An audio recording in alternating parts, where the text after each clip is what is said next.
ओम श्रुतिस्मृतिपुराणानाम् आलयं करुणालयं नमामि भगवत्पादं शङ्करं लोकशङ्करं शङ्करं शङ्कराचार्यं केशवं बादरायणं सूत्रभाष्यकृतौ वन्दे भगवन्तौ पुनः पुनः ईश्वरो गुरुरात्मेति मूर्तिभेदविभागिने व्योमवद्व्याप्तदेहाय दक्षिणामूर्तये नमः। ओं सदाशिवसमारम्भां शङ्कराचार्यमध्यमाम् अस्मदाचार्यपर्यन्तां वन्दे गुरुपरम्पराम्।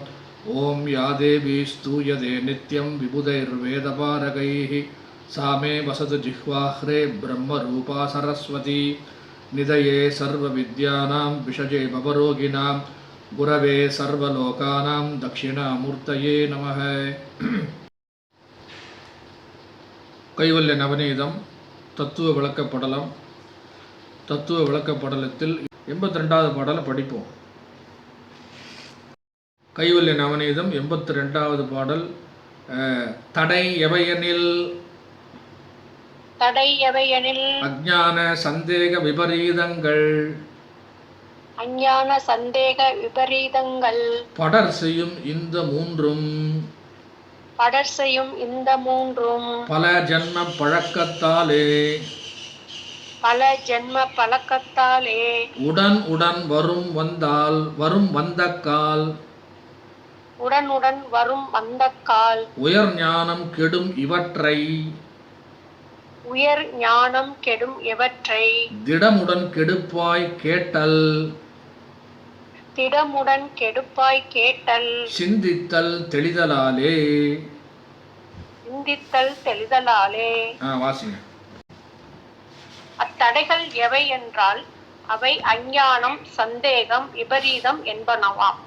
துன்பத்தை செய்வதையே இயல்பாக உள்ள இம்மூன்று தடைகளும் அளவறிந்த பிறவிகளில் பழகி வந்த பழக்கத்தினால் அடிக்கடி உண்டாகின்றன. அவை உண்டாவதினால் ஜீவ பிரம்ம ஐக்கிய ஞானம் திடப்படாமல் கெட்டு போகும்.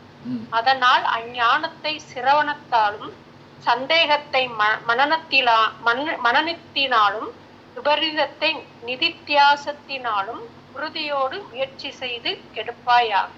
ரைட்டு. இப்போ ஒவ்வொன்றுத்துக்கும் ஒவ்வொரு விஷயங்கள் சொல்லியாச்சு. சிரவண மனன நிதித்தியாசனத்தினால் சந்தேக விபரீதங்கள் இதெல்லாம் என்ன பண்ணி ஆகணும்? போக்கி ஆகணும். அப்போ என்ன பண்ணிக்கிட்டு இருக்கணும் அப்படின்னா ஓயாமல் நம்ம விசாரம் பண்ணிக்கிட்டே இருக்கணும்.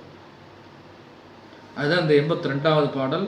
அப்போது இந்த பிரதிபந்தத்ரயம் அப்படின்னு சொல்லி தான் கேட்குறாரு. சீடன் கேட்குறான், தேசிக மூர்த்தியே அந்த தடைகள் என்னென்ன அப்படின்னா அஜ்ஞானம், சந்தேகம், விபரீதம். அஜ்ஞானம்னா அறியாமை, சந்தேகம்னா என்ன அதுனா சம்சயம், விபரீதம் அப்படின்னா நம்ம ஒன்று சொன்னால் அவன் ஒன்று புரிஞ்சுப்பான். விபரீத பாவனை, விபரீத அர்த்தம் பண்ணுதல். அப்போ துன்பத்தை செய்வதையே வேலையாக கொண்டுள்ள இயல்பாக கொண்ட இந்த மூன்று தடைகளும் கீழ் சென்ற அளவிறந்த பிறவிகளால் பழகி வந்திருக்கின்றோம். நம்ம என்னென்ன பிறவிகள்லாம் எடுத்திருக்கோமோ நமக்கே தெரியாது. எத்தனையோ பிறவி எடுத்திருக்கோம். அந்த பிறவிகளில் நம்ம சரியாக ஏதாவது பண்ணியிருக்கோமான்னா கிடையாது. எல்லாம் தப்பாக பண்ணியிருக்கோம்.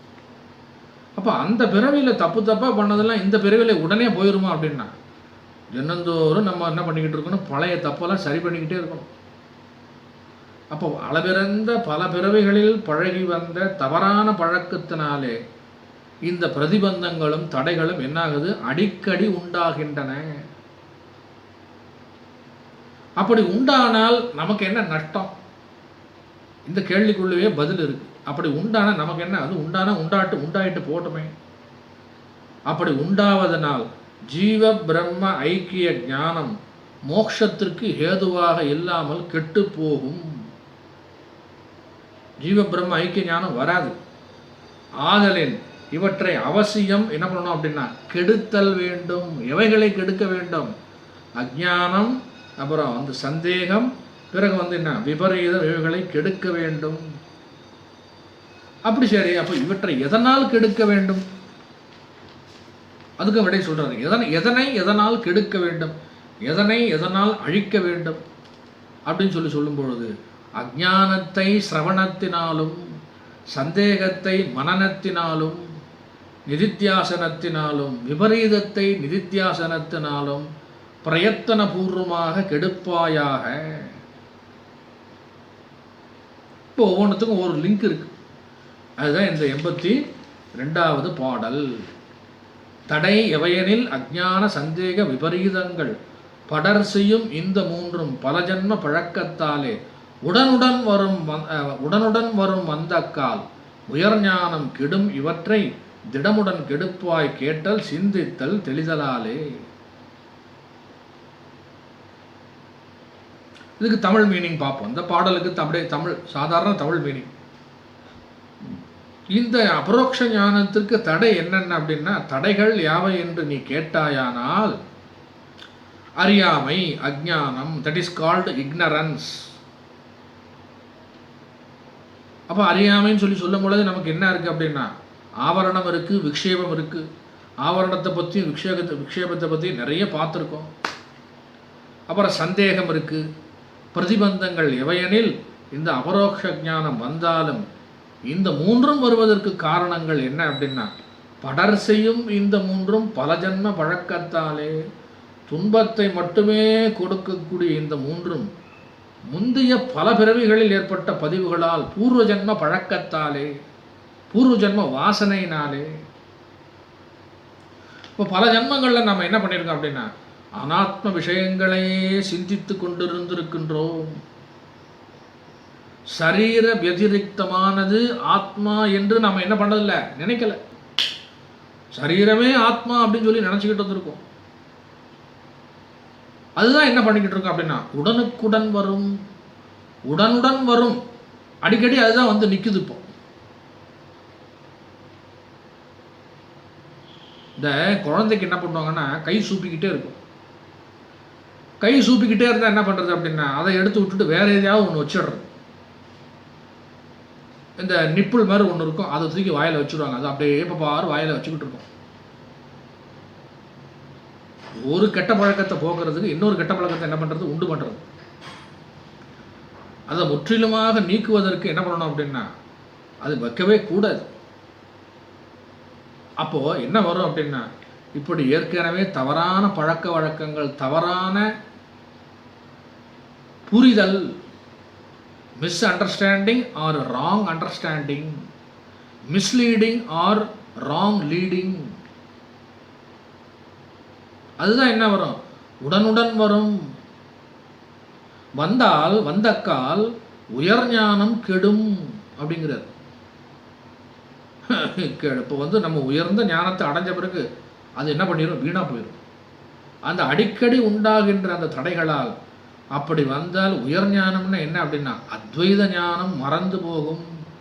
நான் பிரம்மம் என்பதும் நானே அனைத்துமாக இருக்கின்றேன் என்பதும் என்னாச்சுன்னா, ஓகையா மருகையா கோவிந்தா. அதனால் வந்தக்கால் உயர்ஞானம் கெடும் இவற்றை திடமுடன் கெடுப்பாய். விடாம அபியாசேனது கௌந்தேய வைராகியனச்ச கிருஹ்யதே, விடாத, தொடர்ந்து இவைகளை என்ன பண்ண அப்படின்னா அபியாசம் செய், விரட்டி ஓட்டு. ஒரு நாயை வந்து நம்ம நல்லா பழகிட்டோம் அப்படின்னா அது நம்மக்கிட்ட இருந்து போகவே போகாது. தொடர்ந்து அதை விரட்டிக்கிட்டே இருந்த பிறகு ஒரு நாளைக்கு அந்த நாய் என்ன பண்ணிக்குது, நம்மளை புரிஞ்சுக்கிடுது. இனிமேல் எஜமானன் நம்மை என்ன பண்ணுறாரு, நெருங்க விடமாட்டார், விரட்டிக்கிட்டே இருக்கார், நம்ம போயிடும். அதுபோலத்தான் நம்முடைய மனது, நம்முடைய எண்ணங்கள், நம்முடைய வாசனைகள், நம்முடைய தவறான புரிதல்கள், இதையெல்லாம் என்ன பண்ணுறது அப்படின்னா, சரியான புரிதல்களை நம்ம நினைச்சு பார்க்க என்ன ஆகுது, புரிந்து கொள்ள என்ன ஆகுதுன்னா, தவறான புரிதல்களும் தவறான விஷயங்களும் நம்மை விட்டு தானாகவே போய்விடுகின்றது. அது என்னது அப்படின்னா, தவறான விஷயங்கள், அஞ்ஞானம், சந்தேகம், விபரீதம். கேட்டாலும் மறந்து போகுதே. இப்போ நீங்களே என்ன சொல்கிறீங்க அப்படின்னா, கிளாஸ் கேட்டுக்கிட்டே இருக்கோம், இது வரைக்கும் இப்போ 80 பாடல் போயாச்சு, போனதே தெரியல. எக்ஸாம் வேறு இப்போ வச்சிருக்கு, அதில் என்ன எழுத போகிறீங்களோ தெரியல. இப்போ 80 பாடலில் கேட்டதெல்லாம் எங்கே போச்சு அப்படின்னா, எங்கே போச்சுன்னே தெரியல. எவ்வளவோ கேட்டுக்கிட்டு தான் இருக்கோம், நாங்களும் என்னென்னமோ ட்ரை பண்ணுறோம். பட் எதுவுமே மனசில் நிற்க மாட்டேங்குதே சாமி, எதுவுமே ஆழமாக வந்து பதிய மாட்டேங்குதே சாமி. அப்பப்போ வருது அப்பப்போ போகுதே சாமி, அது அப்படித்தான் இருக்கும்னு சொல்லி குருவே சொல்றாரு. உடனுடன் வரும் வந்தக்கால் உயர் ஞானம் கெடும். கிளாஸில் இருக்கிற வரைக்கும், கிளாஸ் கேட்குற வரைக்கும் ஆத்மாவை பற்றி தெரியுது, அஜ்ஞானத்தை பற்றி தெரியுது, பஞ்சகோஷத்தை பற்றி தெரியுது, இந்திரியங்களை பற்றி தெரியுது, அப்புறம் விக்ஷேபத்தை பற்றி தெரியுது, சம்சயத்தை பற்றி தெரியுது, எல்லாம் புரிகிற மாதிரி இருக்குது. ஆனால் கிளாஸ் முடிஞ்சு அடுத்த கிளாஸ் வரும்போது என்ன ஆகுதுன்னா அப்படியே கொஞ்சம் கொஞ்சமாக மேலே மேலே போய்கிட்டே இருக்கு. வாட் கேன் ஐ டூ, அது என்ன பண்ணுறதுன்னு தெரியலையே அப்படின்னு சில எல்லார் மனசுலையும் கொஞ்சம் கொஞ்சம் அந்த சம்சயம் இருக்கலாம். அப்படி இருக்கதான் செய்யும், வேறு வழி கிடையாது. ஏன்னா ஏற்கனவே பல ஜன்மாந்தரங்களை நம்ம என்ன பண்ணியிருக்கோம் அப்படின்னா இதையெல்லாம் விட்டுட்டு வேறு எதையோ பண்ணிக்கிட்டு இருந்திருக்கோம்ல. உடனே வரும்னா வருமா? அதான் சொல்கிறாரு, படர் செய்யும், படர் அப்படின்னா துன்பம் செய்யும், படர் செய்யும் இந்த மூன்றும் பல ஜன்ம பழக்கத்தாலே உடன் உடன் வரும் வந்தக்கால் உயர் ஞானம் கெடும். கேட்டாலும் மறந்து போச்சு, மீண்டும் மீண்டும் படித்தாலும் என்ன ஆகுது, கொஞ்ச நாளைக்கு ஞாபகம் இருக்குது, அப்புறம் என்ன ஆச்சுன்னா போய்கிட்டே இருக்கு. சில பேருக்கு கிளாஸ் கேட்டால் என்ன ஆகும், 2 காது வழியாக போகும், 2 காது வழியாக போய் இந்த மூளையில் போய் இருக்கணும். சில பேருக்கு 2 காது வழியாக கேட்டு மூளைக்கு போயிட்டு அப்புறம் மூளையிலிருந்து வெளியில் போயிடுது அப்படிங்கிறாங்க. சில பேருக்கு காது வழியாகவே போகலை, நேராகவே மேலே போயிடுது அப்படிங்கிறாங்க. இப்படி ஒவ்வொருத்தரும் ஒவ்வொரு விதமாக சொல்கிறாங்க. ஏன் மனசில் இருக்க மாட்டேங்குது, ஏன் புத்தியில் இருக்க மாட்டேங்குது? புஸ்தகத்தில் இருக்கிறது மஸ்தகத்துக்கு வரணும். மஸ்தகத்துக்கு வந்தது என்ன வரணும் அப்படின்னா மனசுக்கு வரணும். மனசுக்கு வந்தது அறிவுக்கு வரணும். அறிவுக்கு வந்தது என்ன பண்ணணும், தன்மயமாக ஆக வேண்டும். அதான் சொல்றாரு, இவற்றை திடமுடன் கெடுப்பாய் ஊழ்ச்சி கட்டு. எதை அப்படின்னா சந்தேக விபரீத, அப்புறம் என்னது அப்படின்னா அஜ்ஞானம். திடமுடன் கெடுப்பாய் எதனால் அப்படின்னா கேட்டல் சிந்தித்தல் தெளிதலாலே, சிரவண மனன நிதித்தியாசனத்தினாலே. வேற வழியே கிடையாது.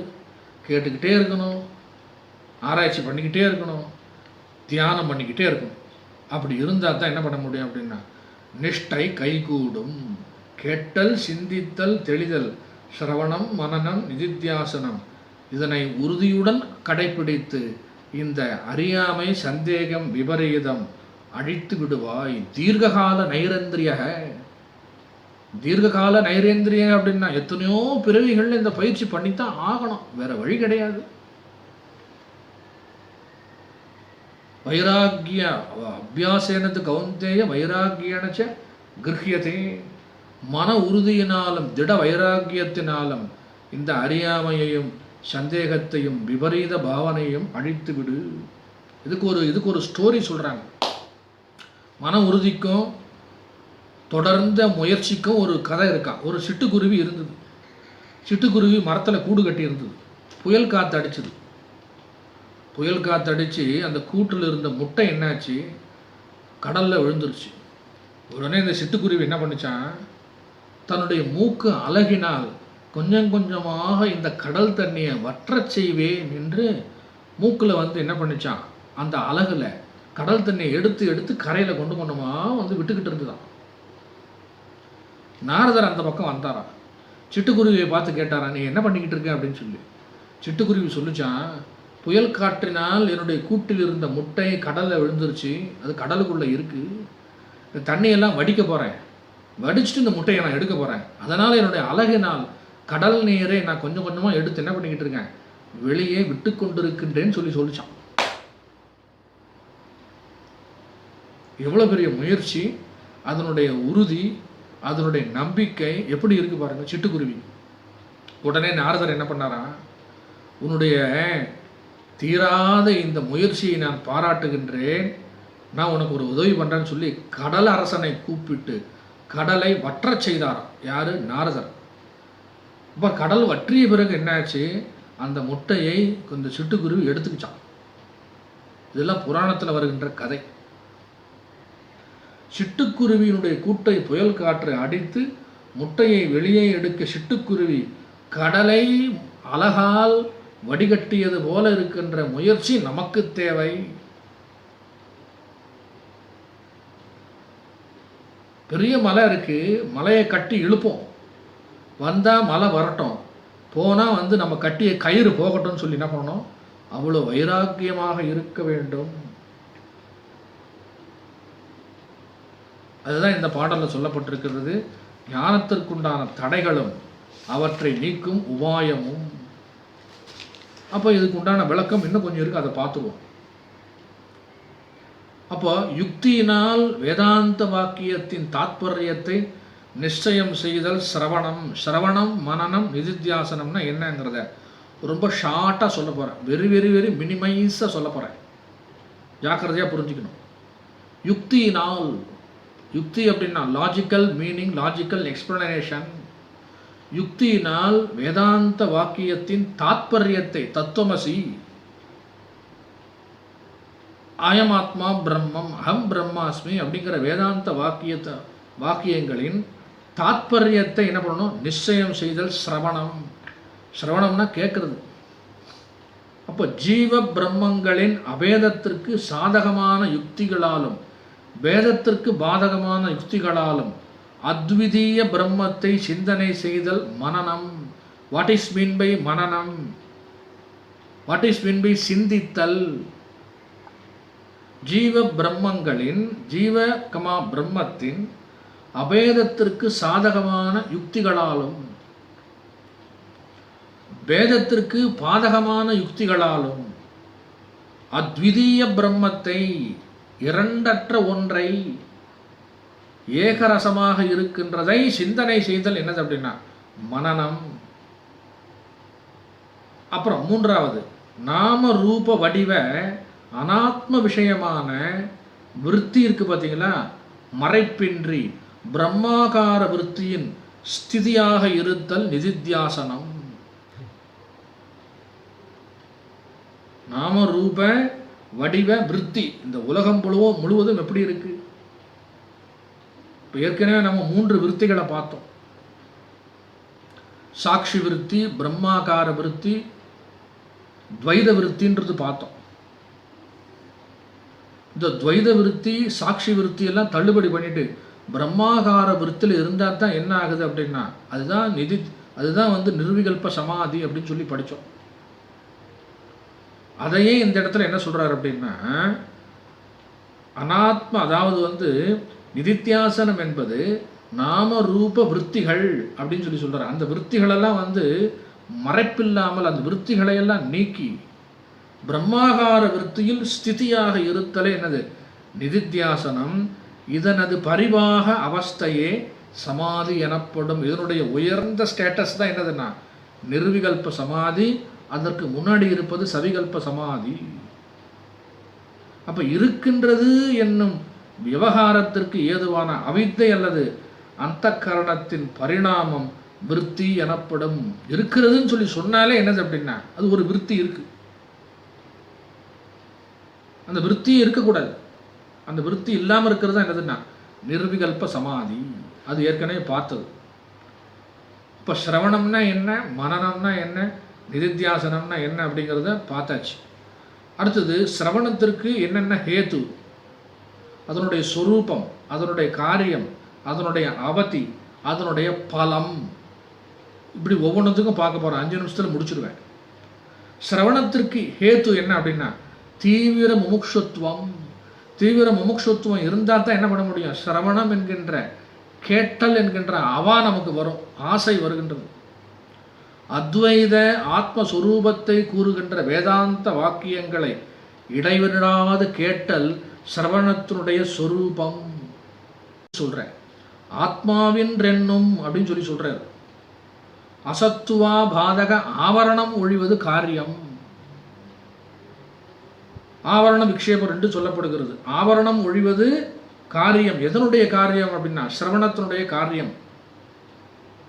ஒழிந்து போன பிறகு அவ்வாவரணம் மீண்டும் வராதிருப்பதற்கு பரியந்தம் அவ்வாக்கியங்களை கேட்டுக்கொண்டே இருப்பது என்னது அப்படின்னா மகா வாக்கியங்களே. அதுதான் என்னதுன்னா அவதி. அவதி அப்படின்னா மீண்டும் மீண்டும் மீண்டும் அதையே கேட்டுக்கொண்டிருப்பது. அப்போ அந்த சிரவணத்தோட பலன் என்ன அப்படின்னா ஆத்மாவின் திட பரோட்ச ஞானம் பலம். அபரோக்ஷ ஞானம் இல்லை, பரோட்ச ஞானம் மட்டும்தான். நான் ஆத்மா, நான் பிரம்மம் என்பதை திடமாக நம்ம என்ன பண்றோம் அப்படின்ற நம்புகின்றோம். அதுதான், அது சிரவணம் வரைக்கும் தான் அது நடக்குது. அடுத்தது மனனம். மனனத்திற்கு ஹேத்து அப்படின்னா நித்யா நித்திய வஸ்து விவேகம். தமிழ்ல சொல்றேன், சிரவணம்னா கேட்டல், மனனம்னா என்னது அப்படின்னா சிந்தித்தல். அப்ப மனனத்திற்கு ஹேத்து நித்யா நித்திய வஸ்து விவேகம். நித்யா நித்திய வஸ்து விவேகம் கைவல்ய நவநீத ஆரம்பத்திலே பார்த்தாச்சு. அப்போ அத்வைத ஆத்ம தத்துவத்தை விசாரிப்பது, அலசுவது, ஆராய்வது என்னது அப்படின்னா அதனுடைய சொரூபம். ஆத்மாவின் அபானாபாதக ஆவரணம் ஒழிவது காரியம். இந்த ஆத்மாவாக இருக்கின்ற நான் எதனாலெல்லாம் மறைக்கப்பட்டிருக்கின்றதோ அதெல்லாம் ஒழிவது அல்லது அழிக்கப்படுவது தான் என்னது அப்படின்னா இந்த மனனத்திற்கு உண்டான காரியம். அப்புறம் ஒழிந்து போய் அவ்வாவரணம் மீண்டும் வராமல் இருக்கும் பரியந்தம் அந்த ஆத்ம தத்துவத்தையே சிந்திப்பது தான் என்னதுன்னா அவதி. மீண்டும் மீண்டும் அதையே என்ன பண்றது அப்படின்னா பரியாயம் பண்ணிக்கிட்டே இருக்கணும். Repeatedly doing. அப்போ அவ ஆத்மாவின் அபரோக்ஷ ஞானம் தான் என்னதுன்னா பலம். நான் ஆத்மாவாக இருக்கின்றேன், பிரம்மமாக இருக்கின்றேன் என்று தெரிந்து கொள்வது பரோட்சம். நான் அதுவாகவே இருக்கின்றேன் என்று அறிந்து கொள்வது அதுவாகவே ஆகிவிட்டேன், நானும் அதுவும் வேறல்ல. அதுதான் என்னதுன்னா அபரோக்ஷ ஞானம்.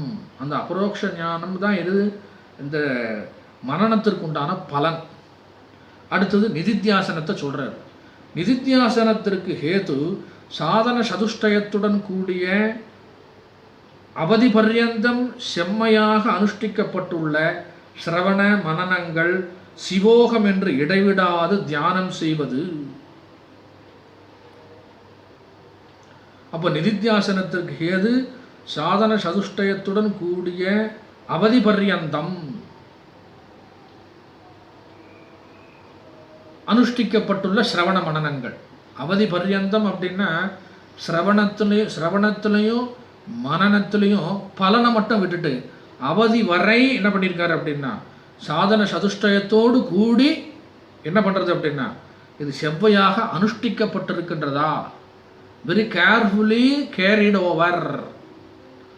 அப்போது நித்யானித்திய வஸ்து விவேகம், வைராக்கியம், விராகசிய பாவக, சமாதி ஷட்க சம்பத்தி, முமுக்ஷுத்வம், இந்த 4மே இதில் வந்தாச்சு. ஆரம்ப கால பாடத்தை இங்கே கொண்டு வந்து என்ன பண்ணுறாரு, ஜாயின் பண்ணுறாரு ஆசிரியர். சமாதி ஷட்க சம்பத்துவம் என்னது அப்படின்னா அது உங்களுக்கு 6 சொல்லியிருக்கேன் ஏற்கனவே. சமாதி ஷட்க சம்பத்தி,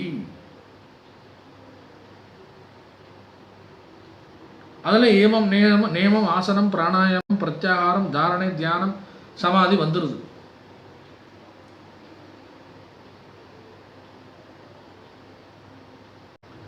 அதுக்கு சமாதி ஷட்க சம்பத்தியும் அவசியம். என்ன சொல்றாருன்னா சமம் தமம் விடல் சகித்தல் சமாதானம் ஸ்ரத்தை ஆறாம் அப்படிங்கிறது நம்ம 2வது பாட்டிலே படித்தோம். சமம் தமம் விடல் சகித்தல் சமாதானம் ஸ்ரத்தை ஆறாம். சமம் அகக்கரண தண்டம், தமம் புறக்கரண தண்டம். அமர்தரு கர்மம் பற்றாத அறுத்தலே விடல் என்றாகும். மமர் செய்யும் காமம் ஆதிவரின் அடக்குதல் சகித்தல். 2வது பாட்டிலிருந்து இப்போ என்ன பண்ணியாச்சு, 82வது பாடலுக்கு கனெக்ஷன் கொடுக்குறாரு. அப்போது இதில் என்ன போட்டிருக்கு அப்படின்னா சிரவண மனனங்கள் சிவோகம் என்று இடைவிடாது தியானம் செய்வது சொரூபம். நிதித்தியாசனத்தினுடைய சொரூபம் என்ன அப்படின்னா இந்த சிவோகம் என்று இடைவிடாது தியானம் செய்வதுங்கிறதையும் 3 பாடலுக்கு முன்னாடி சொல்லிட்டார். சிவோகம் என்று இருந்திடாயே அப்படின்னு சொல்லிட்டார். அப்போ அகமும் புறமும் விஷய தியானமின்றி தியானம் மட்டுமே செய்து கொண்டிருப்பது காரியம். எதை தியானம் பண்றது அப்படின்னா அகம் பிரம்மாஸ்மி. அப்புறம் அதுக்கு ஒரு உதாரணம் சொல்றாரு. பாலில் சேர்ந்த நீர் போன்று பிரம்மத்தில் ஏகரசமாகுதல் அவதி. நிதித்தியாசனத்தோட அவதி என்ன அப்படின்னா, நிதித்தியாசனம் அப்படிங்கிறது எப்படி ரிப்பீட்டடாக வந்து கேரிட் ஓவர் ஆகுது அப்படின்னா, பாலில் சேர்ந்த தண்ணீர் போன்று பிரம்மத்தில் ஏகரசமாதல் அவதி. இதுக்கு முன்னாடி சொன்ன உதாரணம் கடலில் கரைந்த உப்பு போல அப்படின்னு சொல்லி சொன்னாரு. இப்போ சொல்ற உதாரணம் பாலில் கரைந்த நீர் போல, பாலில் கலந்த நீர் போல பிரம்மத்தில் ஒன்றாக கலத்தல், பிரம்மமாகவே இருத்தல். அதுதான் என்னதுன்னா அவதி. அப்போ பலன் என்ன அப்படின்னா, ஆத்மாவின் பிரதிபந்த ரஹித, பந்தம் இல்லாதது ஆத்மா, எதனோடும் என்ன பண்றது அப்படின்னா சம்பந்தப்படாதது, பிரதிபந்த ரஹித அபரோக்ஷ ஞானம் தான் என்னது அப்படின்னா இந்த நிதித்தியாசனத்தின் பலன். இப்போ இந்த மூன்று சொல்லப்பட்டிருக்கு. சிரவணம், மனனம், நிதித்தியாசனத்தினால், இத்தகைய சாதனையினால் இந்த அறியாமை, சந்தேகம், விபரீதம் இவைகளை போக்கினால் அபரோக்ஷ ஞானம் நமக்கு என்ன ஆகுதுன்னா திடமாகிறது, ஸ்திரமாகிறது, நழுவி போகாது.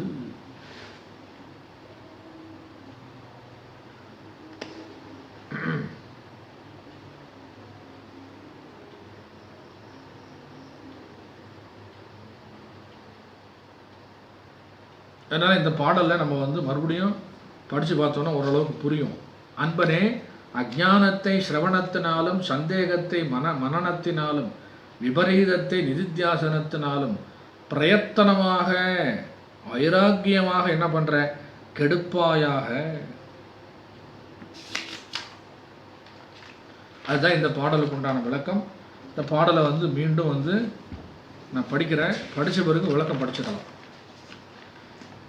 ஞானத்திற்குண்டான தடைகளும் அவற்றை நீக்கும் உபாயமும். அதாவது ஞானத்திற்குண்டான தடைகள்னா ஞானம் ஸ்திரமாக இருப்பதற்கு தடைகள்.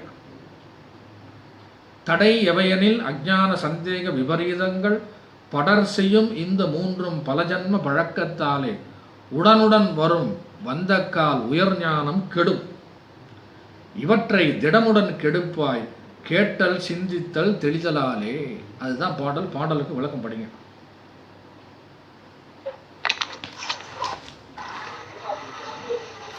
அத்தடைகள் எவை என்றால் அவை அஞ்ஞானம், சந்தேகம், விபரீதம் என்பனவாம். துன்பத்தை செய்வதையே இயல்பாக உள்ள இம்மூன்று தடைகளும் அளவிறந்த பிறவிகளில் பழகி வந்த பழக்கத்தினால் அடிக்கடி உண்டாகின்றன. அவை உண்டாவதினால் ஜீவ பிரம்ம ஐக்கிய ஞானம் திடப்படாமல் கெட்டு போகும். ஆதலால் அஞ்ஞானத்தை சிரவணத்தினாலும், சந்தேகத்தை மனனத்தினாலும், விபரீதத்தை நிதியாத்தத்தினாலும் உறுதியோடு முயற்சி செய்து கெடுப்பாயாக. அதாவது கைவல்ய நமனை இதை ஆரம்பிக்கும் பொழுதே நம்ம இதெல்லாம் படிச்சுட்டோம். இது இருந்தால் தான் அதிகாரித்துவமே இருக்குன்னு சொல்லி சொன்னாங்க.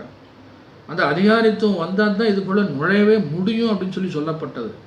அப்போ அந்த அதிகாரித்துவம் இருந்தும் இதில் நுழைந்த பிறகும் மோட்சம் வரைக்கும் போயாச்சு, ஞானத்துக்கு வரைக்கும் வந்தாச்சு அப்படின்னா ஞானம் தடைபடுகின்றது, உறுதியாகவில்லை, கை நழுவி போகிறது அப்படின்னு சொல்லி சொன்னாலுமே மீண்டும் அதைத்தான் நம்ம என்ன பண்ணியாகணும், செய்ததையே ஆரம்பத்திலிருந்து செஞ்சாகணும். அதுதான் வழி. விவேக வைராக்கியம், சமாதி ஷட்க சம்பத்தி, முமுக்ஷுத்வம், அதெல்லாம் சொல்றார். மொத்தம் 4 விஷயங்கள்.